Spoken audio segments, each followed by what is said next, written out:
Ration কাৰ্ডৰ লগত mobile number কেনেকৈ চেঞ্জ কৰিব আৰু ৰেচন কাৰ্ডৰ লগত আধাৰ কাৰ্ড কেনেকৈ লিংক কৰিব তাৰ ওপৰত এই ভিডিঅ'টো বনাইছোঁ।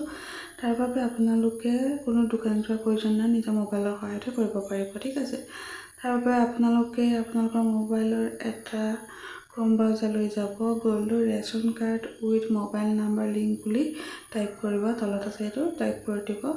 কৰি দিয়াৰ পিছতে চাৰ্চ কৰি দিব। কৰি দিয়াৰ পিছতে ওপৰলৈ ঠেলিব। ঠেলাৰ পিছতে আপোনালোকে দেখা পাব link Aadhaar with ration card active and ডিএক্টিভেটত ক্লিক কৰি দিব। ক্লিক কৰি দিয়াৰ পিছতে এনেকৈ ক্লিক কৰি দিব। ক্লিক কৰি দিয়াৰ পিছতে ওপৰলৈ ঠেলিব link Aadhaar with ration card active and deactive দেখা পাইছে, ওপৰলৈ ঠেলিব। মই ঠেলি দিছোঁ ওপৰলৈ।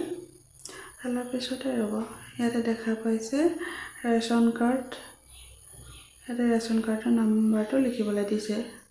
ইয়াতে ৰেচন কাৰ্ডৰ নাম্বাৰটো ইয়াতে লিখিব। লিখি লৈ ইয়াতে তলতে চাৰ্চ বাৰ আছে, চাৰ্চত ক্লিক কৰি দিব।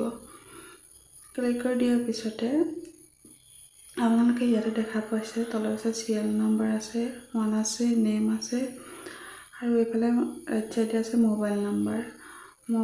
আগৰ মোবাইল নাম্বাৰটো শ্ব' হৈ আছে। তাৰপিছতে এতিয়া আমি নতুনকৈ মোবাইল নাম্বাৰ চেঞ্জ কৰিব লাগে।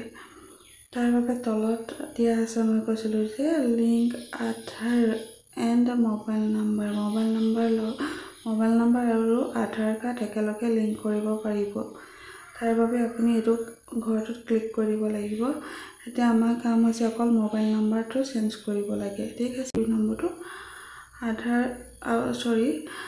আপডেট অনলি মোবাইল নাম্বাৰটো ঘৰটোত ক্লিক কৰি দিব লাগিব। ঘৰটোত ক্লিক কৰি দিয়াৰ পিছতে আপোনালোকৰ সন্মুখলৈ এনেকুৱা এখন চাৰ্ট খোল খাব।